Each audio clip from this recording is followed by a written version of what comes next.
Prenant la parole lors de la cérémonie de Kibuka commémorant le premier massacre de Katumba, M. Tito Rutarimana a, sans détour, retiré les propos de M. Kapangwa, interpellant les Banyamulenge pour qu'ils reconnaissent leurs origines rwandaises. On a l'habitude de dire, j'entends souvent dire, le Rwanda doit se battre pour qu'un homme ait de quoi vivre, de quoi ne pas mourir de faim. C'est ainsi que nous avons été éduqués, nous aussi. Nous avons cherché à nous prendre en charge. Et c'est la vérité. Alors, pourquoi le Rwanda? Pourquoi pas chez vous, au Congo? Pourquoi pas au Congo, puisque le Congo est à vous? Vous êtes des Banyarwanda, mais des Banyarwanda du Congo? Si un Banyamulenge s'appelle un Banyamulenge, un Munyamulenge est de Mulenge. Alors, devrais-je appeler les habitants de Kigali des Banyakigali? Vous êtes des Banyarwanda, mais des Banyarwanda du Congo. De même qu'il y a des Banyarwanda à Mulenge, sur votre plateau, il y a des Banyarwanda à Massissi, des Banyarwanda à Rutshuru, des Banyarwanda dans cette région de l'Ouganda. On les appelle autrement, je ne sais quel nom ils se sont donnés sur ces collines. Qu'ils ne veuillent pas s'appeler Banyarwanda ou pas, vous êtes des Banyarwanda. Que vous le refusiez ou que vous le revendiquiez, vous êtes des Banyarwanda. Mais des Banyarwanda du Congo, le Congo est à vous, il n'est pas. J'entends parfois des gens dire aux Banyamulenge, sachez que vous êtes des Banyarwanda. Vous êtes des Banyarwanda comme moi, mais moi je suis au Rwanda et vous, vous êtes au Congo. C'est ainsi que les choses se sont passées. Une partie s'est retrouvée là-bas. Nous sommes des Banyamulenge, dit-elle. Nous sommes des Banyamulenge. Nous sommes des Tutsis. Nous sommes d'origine rwandaise et nous sommes congolais. Nous sommes congolais. Tout cela n'est absolument pas contradictoire. Le nom Banyamulenge n'est pas venu effacer ou régner nos origines. Avant que ces noms ne soient largement utilisés, notre communauté était connue sous le nom de Rwandais, Tutsi ou Tutsi Rwandais ou Tutsi Rwandais du Sud Kivu. Le fait que nous ayons été appelés Banyamulenge n'a donc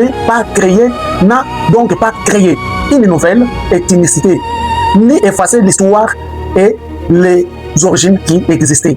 Aucun Congolais ne peut être obligé à renoncer à son identité pour bénéficier d'une quelconque reconnaissance. De même, un Munyamulenge ne doit nullement renoncer à son identité pour démontrer sa congolité. Vous êtes des Banyamulenge, vous êtes des Congolais à part entière. Personne ne peut vous obliger à changer votre identité, à changer votre nom pour devenir ou vous afficher plus congolais. Les Banyamulenge sont des Congolais à part entière, ils sont des Congolais d'origine et personne n'a le droit de le leur contester. Le nom Banyamulenge a surtout pris une signification géographique et politique car il a permis de distinguer les Tutsis rwandais congolais établis en République démocratique depuis des générations des réfugiés Tutsis arrivés du Rwanda, notamment après 1959. S'appelait Banyamulenge était une manière de dire nous sommes ici, nous sommes d'ici, nous avons des racines et une histoire aussi de Kivu.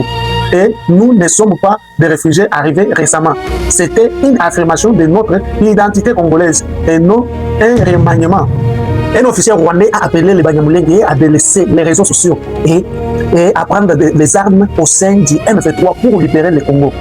En s'appuyant sur leur idée d'origine rwandaise, analyse, note pour plusieurs analystes de la région, l'expression libérer le Congo masque en réalité une stratégie visant à assurer la prise du pouvoir et la domination des populations autochtones par l'élite Tutsi. Donc, vous avez compris, vous, les Congolais. Sur lecture précédente, je vous avais fait comprendre d'où vient le Banyamulenge. Mais en réalité, au Congo, il y a aussi des Banyamulenge. Et ce sont des originaires de Banyamulenge qui ont été massacrés par les Tutsis. Et ils se sont accaparés avec leur village. Et ils sont devenus eux-mêmes les Banyamulenge. Mais au fil du temps qu'ils évoluent, maintenant, ils pensent qu'ils ont peut-être de perdre des pédales en République démocratique du Congo. Mais pour s'assurer qu'ils ont encore avoir beaucoup de racines, on doit neutraliser Tshisekedi pour que les Tutsis puissent prendre le contrôle de notre pays afin de s'assurer qu'ils ne seront jamais de retour au Rwanda et que le Rwanda continue à diriger comme on l'a fait avec Joseph Kabila. Vous avez même compris. La coordination Kakondo est particulièrement préoccupée par l'appel explicite lancé par M. Tito Rutarimana aux jeunes Banyamulenge à prendre les armes contre leur propre pays, la République démocratique du Congo. Donc, ici, Vous avez entendu, ils sont d'accord. Ça, c'est la communauté Banyamulenge qui vivant au Congo qui était allée devant Patrick Kamouyaya pour condamner avec la fermeté ces propos de cet individu vivant au Rwanda. Il est le cofondateur de FPR. Et il cite les Banyamulenge, donc les Tutsis congolais, à prendre les armes contre quoi? Contre vous, contre les Congolais, comme ils l'ont fait en 1992, contre nous. Donc pour vous tuer encore, après aller à la CPI, vous avez entendu. Autres Rwandais, ils ont saisi la CPI pour accuser le président Tshisekedi. Donc les Rwandais qui ont été accueillis dans notre pays, ils se sont réunis. Ils ont dit non, nous devons aller accuser le président Tshisekedi. Lui qui a dit que les Tutsis, il y a des Tutsis congolais. Donc les Banyamulenge sont des Tutsis congolais. Ils sont des Congolais, non, ils ont droit comme tous les Congolais. Et celui-là a été accusé par les Banyamulenge, le même Banyamulenge que Tshisekedi défend. Ces mêmes Banyamulenge ont accusé, ils ont déposé une plainte. La question est de savoir qu'est-ce que nous sommes venus faire ici, à La Haye, devant le siège de la Cour pénale internationale.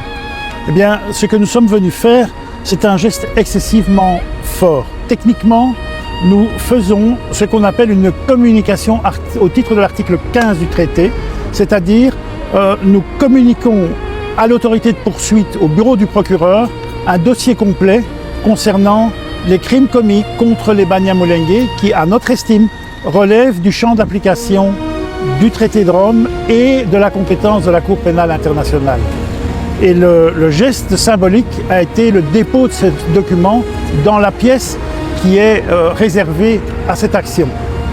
En même temps que nous avons fait cela, nous l'avons fait parce que nous n'avions pas d'autres possibilités, nous n'avions pas d'autres moyens dès lors que tous les outils de la justice congolaise auxquels nous avons couru se sont avérés vains, inefficaces, que nous n'avons jamais été entendus, alors que depuis 2021, et en ce qui me concerne, j'ai annoncé mon intervention en 2017, depuis cette date, rien ne s'est fait.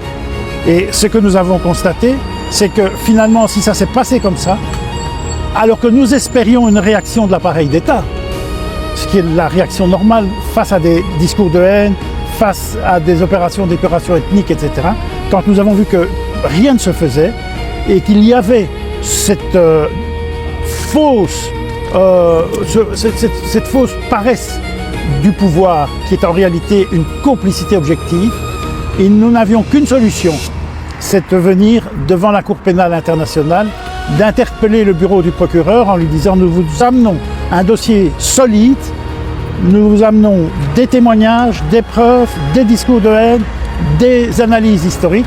Il vous appartient maintenant d'ouvrir les enquêtes. Nous avons tout le matériau pour ce faire et nous sommes à votre disposition. » Une plainte à la CPI, à La Haye, contre le président, leur avocat. C'est pourquoi nous avons toujours dit le président Tshisekedi est bon. Il est en train de défendre, même sur la RTNC, il défend ces gens qui ont tué nos propres Banyamulenge. Et Tshisekedi les a défendus devant la RTNC, devant tous les médias. Et aujourd'hui, ils attaquent Tshisekedi à la CPI. Et nous, les Congolais, nous regardons ça. Et tous les Congolais restent comme s'ils n'ont rien vu. Et ils n'accusent pas Paul Kagame qui est venu les tuer en République démocratique du Congo, là où c'est leur, là où ils habitent, là où c'est leur village. Mais eux, ils accusent Tshisekedi qui les défend. Dites-moi dans les commentaires qu'est-ce que vous en pensez avec cette communauté.